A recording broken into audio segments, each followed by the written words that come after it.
CM Siddaramaiah Vokkaliga ಅಸ್ತ್ರ ಪ್ರಯೋಗಿಸ್ತಾ ಇದ್ದ ಹಾಗೆ ದೋಸ್ತಿ ಪಡೆ ಅಲರ್ಟ್ ಆಗಿದೆ. ಆದಿಚುಂಚನಗಿರಿ ಮಠಕ್ಕೆ ಮೈತ್ರಿ ಒಕ್ಕಲಿಗ ನಾಯಕರು ಭೇಟಿಯ ಮುಖೇನವಾಗಿ ಶಕ್ತಿ ಪ್ರದರ್ಶಿಸಿದ್ದಾರೆ. ಬೆಂಗಳೂರಿನ ವಿಜಯನಗರದಲ್ಲಿರುವಂತಹ ಶಾಖಾ ಮಠಕ್ಕೆ ಭೇಟಿ ಕೊಟ್ಟಿದ್ದಾರೆ. ಇದೇ ಭೇಟಿ ಈಗ ಡಿಕೆ ಮತ್ತು ಎಚ್ಡಿಕೆ ನಡುವೆ ಮಾತಿನ ಯುದ್ಧಕ್ಕೂ ಕಾರಣ ಆಗಿದೆ. ಸರ್ಕಾರ ಉರುಳಿಸಿದವರ ಜೊತೆ ಮಠಕ್ಕೆ ಹೋಗಿದ್ದಾರೆ ಅಂತ ಡಿಕೆ ಹೇಳ್ತಾ ಇದ್ದ ಹಾಗೆ ದೊಡ್ಡ ಕದನವೇ ನಡೆದು ಹೋಗಿದೆ.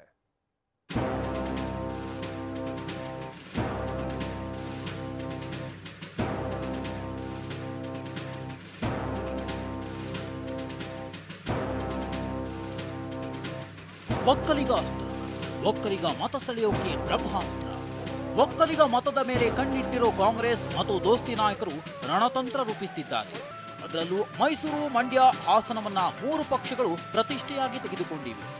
ಮೊನ್ನೆಯಷ್ಟೇ ಮೈಸೂರಿನಲ್ಲಿ ದಾಳ ಉರುಳಿಸಿದ್ದ ಸಿಎಂ ಸಿದ್ದರಾಮಯ್ಯ ಒಕ್ಕಲಿಗ ಅಸ್ತ್ರ ಪ್ರಯೋಗಿಸಿದ್ದು. ಒಕ್ಕಲಿಗರಿಗೆ ಬಿಜೆಪಿ ಟಿಕೆಟ್ ತಪ್ಪಿಸಿ ಅರಸು ಮನೆತನಕ್ಕೆ ಟಿಕೆಟ್ ಕೊಟ್ಟಿದ್ದಾರೆ.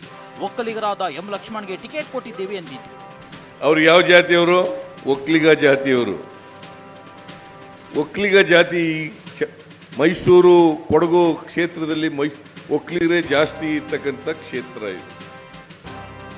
ಒಕ್ಕಲಿಗರೇ ಜಾಸ್ತಿ ಇರ್ತಕ್ಕಂಥ ಕ್ಷೇತ್ರ. ಒಕ್ಕಲಿಗರನ್ನೇ ತಪ್ಪಿಸ್ಬಿಟ್ಟು ಈಗ ಅರಸು ಮನೆತನದವರು ಕೊಟ್ಟಿದ್ದಾರೆ. ಯಾರಿಗೆ ತಪ್ಪಿಸಿರೋದು? ಒಕ್ಕಲಿಗರಿಗೆ. ಲಕ್ಷ್ಮಣ್ ಹೇಳಿದ್ರು 77ರಲ್ಲಿ ತುಳಸಿದಾಸಪ್ಪನವರಿಗೆ ಕೊಟ್ಟಿರೋದು ಬಿಟ್ರೆ ಮತ್ತೆ ಕಾಂಗ್ರೆಸ್ನಲ್ಲಿ ಒಕ್ಕಲಿಗರಿಗೆ ಕೊಟ್ಟಿರಲಿಲ್ಲ. ಅದಾದ ಮೇಲೆ ಎಂ ಲಕ್ಷ್ಮಣ್ಣಿಗೆ ಒಕ್ಕಲಿಗರಿಗೆ ಕೊಟ್ಟಿರ್ತಕ್ಕಂಥದ್ದು. ಇದೇ ಸಿದ್ದರಾಮಯ್ಯ ಹೂಡಿದ ಇದೇ ಅಸ್ತ್ರಕ್ಕೆ ಪ್ರತ್ಯಾಸ್ತ್ರ ಹೂಡಿದ ದೋಸ್ತಿಗಳು ಒಕ್ಕಲಿಗ ಮತಶಿ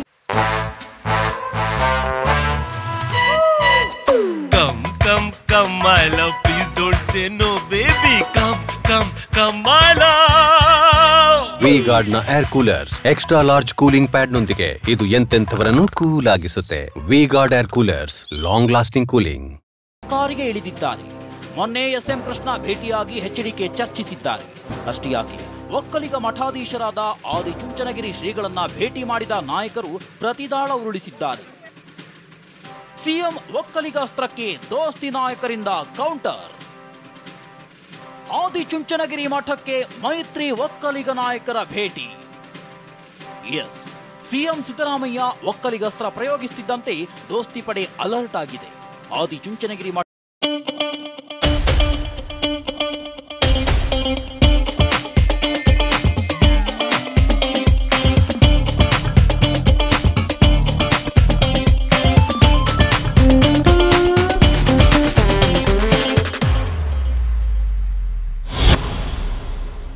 ಮೈತ್ರಿ ಒಕ್ಕಲಿಗ ನಾಯಕರು ಭೇಟಿಯ ಮೂಲಕ ಶಕ್ತಿ ಪ್ರದರ್ಶಿಸಿದ್ದಾರೆ.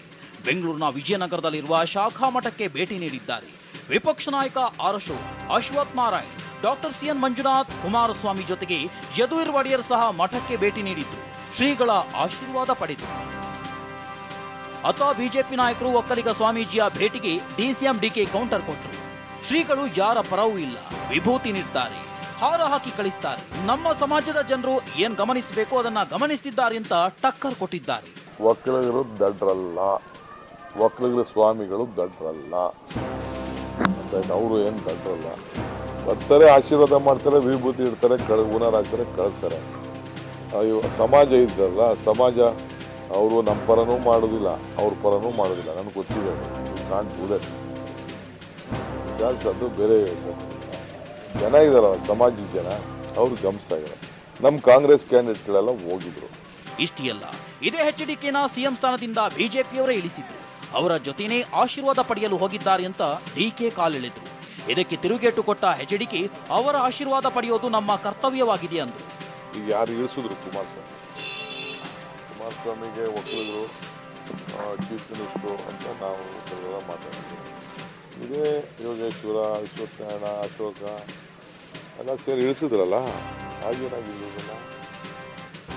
ಶೋಭಕ್ಕ ಇವರೆಲ್ಲ ಸೇರಿ ಇಳಿಸಿದ್ರಲ್ಲ, ಯಡಿಯೂರಪ್ಪ ಇವರೆಲ್ಲ ಸೇರಿ ಕುಮಾರಸ್ವಾಮಿ ಇಳಿಸಿದ್ರ. ಇಳಿಸಿದವ್ರು ಅವರು, ಕೊನೆ ಕಾಂಗ್ರೆಸ್ ಅವರು ಇಳಿಸಿದ್ರು ಅಂತ ಸಿದ್ದರಾಮಯ್ಯನವ್ರ ಮೇಲೆ ಗುಡ್ದುಕೊಂಡು. ನಾನು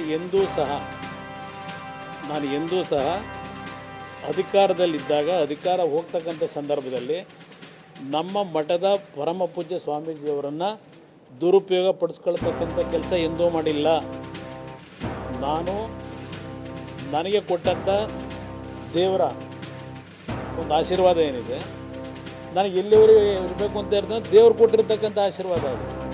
ನಾನು ಕುಮಾರಸ್ವಾಮಿ ಸರ್ಕಾರದಲ್ಲಿ ಕುಮಾರಸ್ವಾಮಿನೇ ಹೇಳಿದಾರೆ, ನನ್ನ ಕ್ಲರ್ಕ್ ರೀತಿ ನಡೆಸ್ಕೊತಾ ಇದ್ರು ಅಂತ ಹೇಳಿದವರು ಯಾರು? ಅವರು ಅವಾಗೇನು ಮಾಡ್ತಾಯಿದ್ರು ಇವರು? ಡಿ ಕೆ ಶಿವಕುಮಾರ್ ಅವರು ಕ್ಲರ್ಕ್ ರೀತಿ ಇದ್ದೀನಿ ಅಂತ ಹೇಳಿದ್ರಲ್ಲ, ಸರ್ಕಾರ ನಡೆಸೋವಾಗ ಹೇಳಿದ್ರಲ್ಲ, ಅವಾಗೇನು ಮಾಡ್ತಾಯಿದ್ರು ಡಿ ಕೆ ಶಿವಕುಮಾರ್ ಅವರು? ಅವಾಗ ಯಾಕೆ ಪ್ರಶ್ನೆ ಮಾಡಲಿಲ್ಲ? ಕುಮಾರಸ್ವಾಮಿಗೆ ಅನ್ಯಾಯ ಮಾಡ್ತಾ ಇದ್ದೀರಾ ಸಿದ್ದರಾಮಯ್ಯನವ್ರೆ ಅಂತ ಚೀಮಾರಿ ಹಾಕ್ಬೇಕಾಯ್ತಲ್ಲ ಸಿದ್ದರಾಮಯ್ಯನವ್ರಿಗೆ, ಯಾಕೆ ಚೀಮಾರಿ ಹಾಕಿಲ್ಲ ನೀವು? ಆವಾಗ ಚೀಮಾರಿ ಹಾಕಿಲ್ಲ, ಇವಾಗ ಮಾತ್ರ ಚೀಮಾರಿ ಹಾಕಕ್ಕೆ ಬರ್ತಾ ಇದ್ದೀರಾ? ಇದನ್ನು ರಾಜ್ಯದ ಜನ ಒಪ್ಪಲ್ಲ.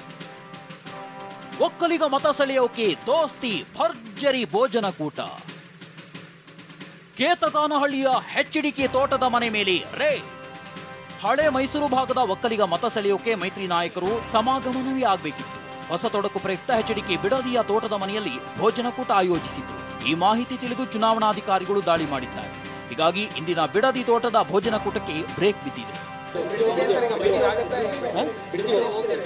ಇಲ್ಲಪ್ಪ, ನಾನು ಬಿಡದಿಗೆ ಹೋಗ್ತಾ ಇಲ್ಲ. ಈಗ ಇಲ್ಲೇ ಮೀಟಿಂಗ್ ಮುಗಿಸ್ಕೊಂಡಾಯ್ತು, ಚರ್ಚೆ ನಡೆಸಾಯ್ತು, ಬಿಡದಿಗೆ ಹೋಗೋ ಪ್ರಶ್ನೆ ಇಲ್ಲ. ಅಲ್ಲಿ ಔತಣಕೂಟ ನನ್ನ ಮನೆಯಲ್ಲಿ, ಅಲ್ಲಿ 150 ಜನ ಲೇಬರ್ಸ್ ಇದ್ದಾರೆ, ಲೇಬರ್ಸ್ಗೆ ಊಟದ ವ್ಯವಸ್ಥೆ ಮಾಡಿದ್ದೀವಿ. DK ಶಿವಕುಮಾರ್ HDK ಮಧ್ಯೆ ಬಾಡೂಟ ಬಡಿದಾಟ. HDK ತೋಟದ ಮನೆಯಲ್ಲಿ ಬಾಡೂಟ ಆಯೋಜನೆ ಮಾಡಿರೋ ವಿಚಾರಕ್ಕೆ DCM DK ಪ್ರತಿಕ್ರಿಯಿಸಿದ್ದಾರೆ. ನಾವು ಹಿಂದೆ ಊಟ ಕೊಡಿಸಿದ್ದಕ್ಕೆ ದೂರು ಕೊಟ್ಟರು ಅಂತ ಕಾಲೆಳೆದಿದ್ದಾರೆ. ಇದಕ್ಕೆ ಪಂಚ್ ಕೊಟ್ಟಿರೋ ಅಶೋಕ್ ಮನೆಯಲ್ಲಿ ಊಟ ಮಾಡ್ಲಿಕ್ಕೆ ಯಾರು ಪರ್ಮಿಷನ್ ಬೇಕು ಅಂತ ಕುಟುಕಿದ್ರು.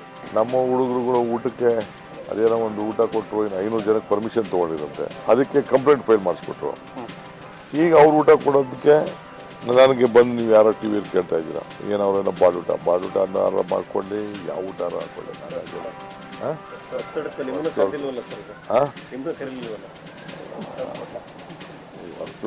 ಹಾಕೊಳ್ಳಿ, ಏನಾರು ಹಾಕೊಳ್ಳಿ, ನಾವೇ ಅದಕ್ಕೆಲ್ಲ ರಾಜಕಾರಣ ಅಂತ ಎಷ್ಟು 1000 ಜನಕ್ಕೆ ಹಾಕೊಳ್ಳಿ, ನಮಗೇನು ಕೈಯಾರಿಲ್ಲ. ನೀವು ಓಟ್ ಬನ್ನಿ, ನೀವೇ ಟಿ ವಿ ತೋರಿಸ್ತಾ ಇದ್ದೀರಿ, ನೀವೇ ಹೋಗಿ ಊಟ ಮಾಡ್ಕೊಂಡು ಬನ್ನಿ. ಎಲೆಕ್ಷನ್ ಕಮಿಷನರು ನೀವು ಎಲೆಕ್ಷನ್ ಊಟ ಮಾಡ್ಕೊಂಡು ಬನ್ನಿ. ಅಲ್ಲಿ ಚುನಾವಣಾ ಪ್ರಚಾರಕ್ಕೆ ಹೋದರೆ ಅವರು ಪರ್ಮಿಷನ್ ತೊಗೊಬೇಕು. ಮನೆಯಲ್ಲಿ ಯುಗಾದಿ ಹಬ್ಬದ ಊಟಕ್ಕೆ ಹೋದರೆ ಪರ್ಮಿಷನ್ಗೆ ಬೇಕು ಅನ್ನೋದು ಯಾವ ಕಾನೂನಲ್ಲಿದೆ? ಅಂದರೆ ಅವ್ರಿಗೆ ಈ ಮೀಟಿಂಗ್ ಐತಲ್ಲ, ಇದು ಅವ್ರ ತಲೆ ಕೆಟ್ಟೋಗ್ಬಿಟ್ಟಿದೆ. ಚುನಾವಣಾ ಅಖಾಡದಲ್ಲಿ ಒಕ್ಕಲಿಗ ವಾರ್ ಜೋರಾಗಿ ನಡೀತಿದೆ. ಒಕ್ಕಲಿಗ ಮತಗಳ ಮೇಲೆ ಕಣ್ಣಿಟ್ಟಿರೋ ಕಾಂಗ್ರೆಸ್ ದೋಸ್ತಿ ನಾಯಕರು ಮತ ಸೆಳೆಯೋಕೆ ಕಸರತ್ತು ನಡೆಸಿದ್ದು. ಮತ್ತೊಂದು ಬಾಡೂಟ ಬಡಿದಾಟ ತಾರಕಕ್ಕೇರಿದೆ. Bureau report, TV9.